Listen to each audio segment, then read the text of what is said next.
Hermanos, sean todos ustedes bienvenidos a esta su sección sobre teólogos, pastores y exégetas, los padres de la Iglesia. Antes de desarrollar nuestro tema, les invito a pedir la asistencia del Espíritu Santo. En el nombre del Padre, del Hijo y del Espíritu Santo. Amén. Ven, Espíritu Santo, llena los corazones de tus fieles y enciende en ellos el fuego de tu amor. Envía, Señor, tu Espíritu y todo será de nuevo creado y se renovará la faz de la tierra. Oh Dios, que has instruido, iluminado los corazones de tus fieles con la luz del Espíritu Santo, haz que este mismo Espíritu nos haga gozar y amar el bien, y nos llene de gozo de sus consuelos divinos, por Jesucristo nuestro Señor. Amén. Espíritu Santo, fuente de luz, ilumínanos. En el nombre del Padre, del Hijo y del Espíritu Santo. Amén. Hermanos, ¿qué debemos de entender por este concepto padres de la Iglesia?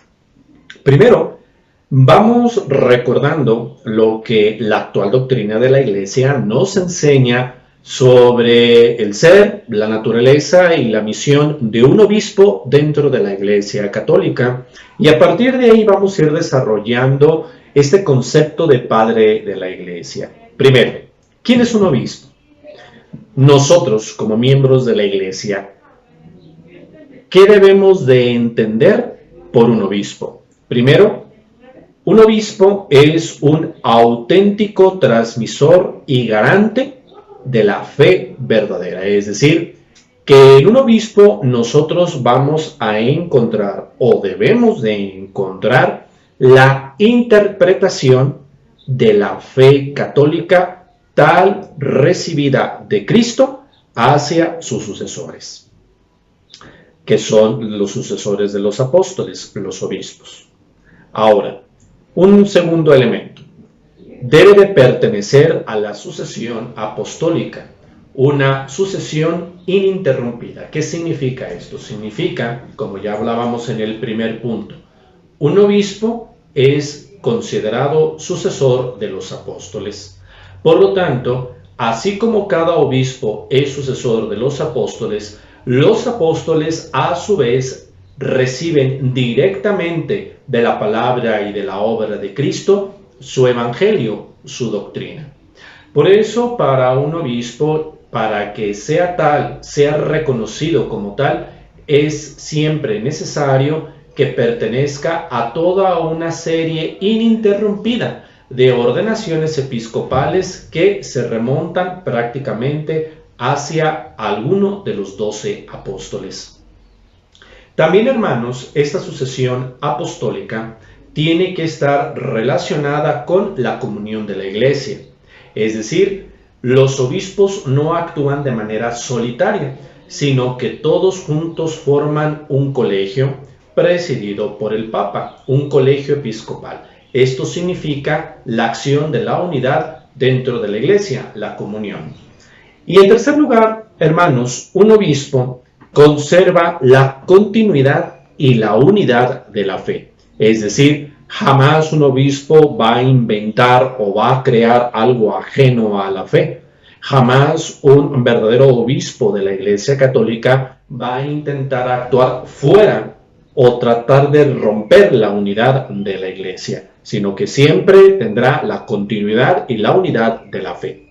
Pues bien, hermanos, teniendo en cuenta estas tres características de un obispo dentro de la Iglesia Católica, nosotros vamos a entender el concepto padres de la Iglesia como el maestro fiable de la fe, al que se le puede recurrir en caso de duda.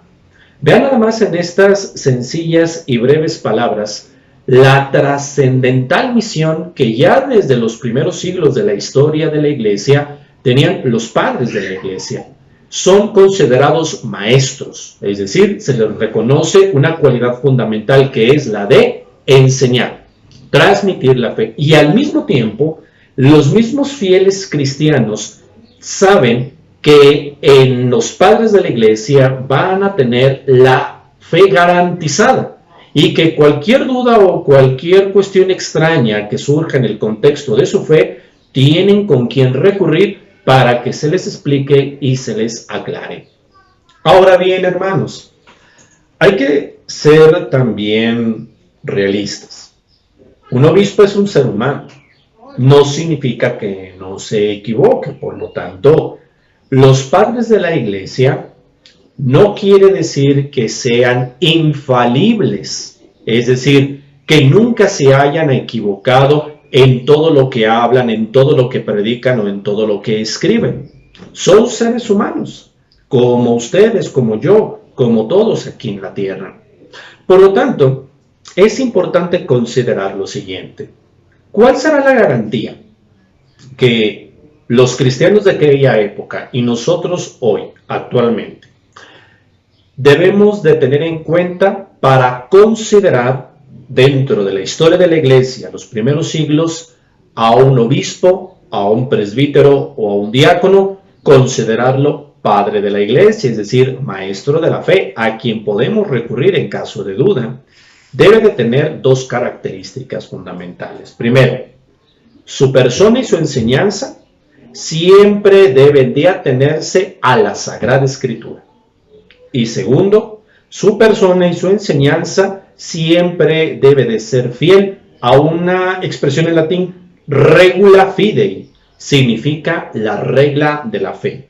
Es decir, siempre un padre de la iglesia tiene que mantenerse fiel a la normativa, a la regla de la fe de la Iglesia Universal, es decir, de la Iglesia Católica.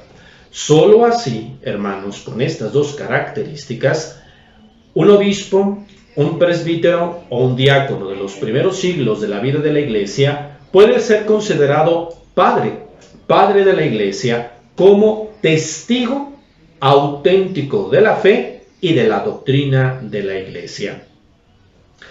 Ahora, hermanos, una siguiente reflexión. ¿A partir de qué momento en la historia de la iglesia se comenzó a hablar o a desarrollar este término, los padres de la iglesia? Tenemos que remontarnos primero al Concilio de Nicea, el primer concilio ecuménico de la historia, desarrollado en el año 325.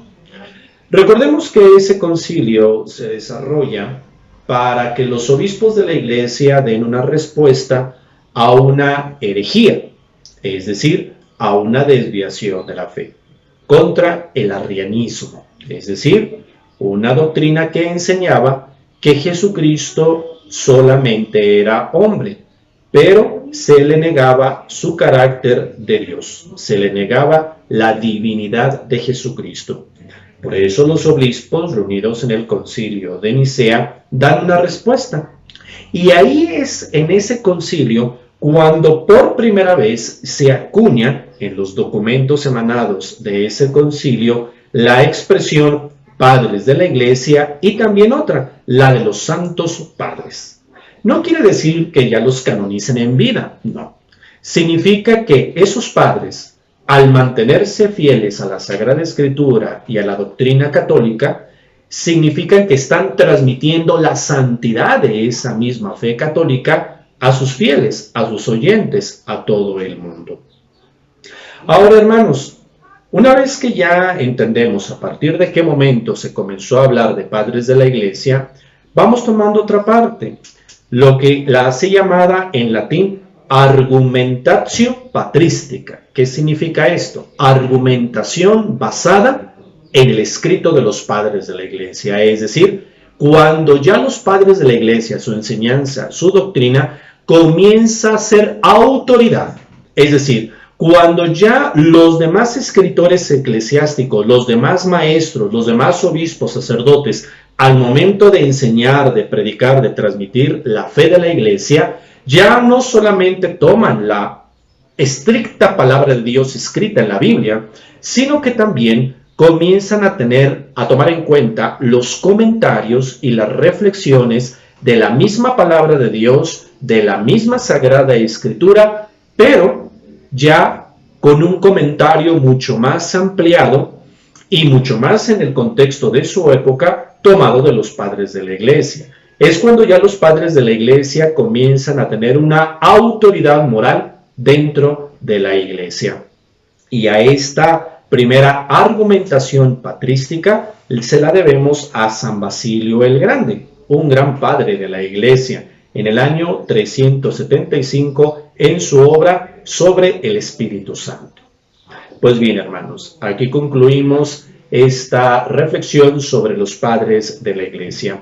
Y es muy importante seguir estudiando a profundidad cada parte de la doctrina de los padres de la Iglesia, puesto que recordemos que son los continuadores inmediatos de la predicación de los 12 apóstoles, y ellos, a través de su predicación, de su enseñanza y de su lucha por defender y transmitir la fe católica, gracias a su trabajo, es como nosotros hoy en día podemos tener una fe clara, una fe diáfana, una fe en la cual prácticamente se nos da como transmisión viva de una experiencia de fe desde los padres hasta hoy en día. Les agradecemos su participación, hermanos, y vamos a brindarles la bendición. El Señor esté con ustedes. La bendición de Dios Todopoderoso, Padre, Hijo y Espíritu Santo, descienda sobre ustedes y permanezca para siempre. Amén. Muchas gracias y que Dios los bendiga.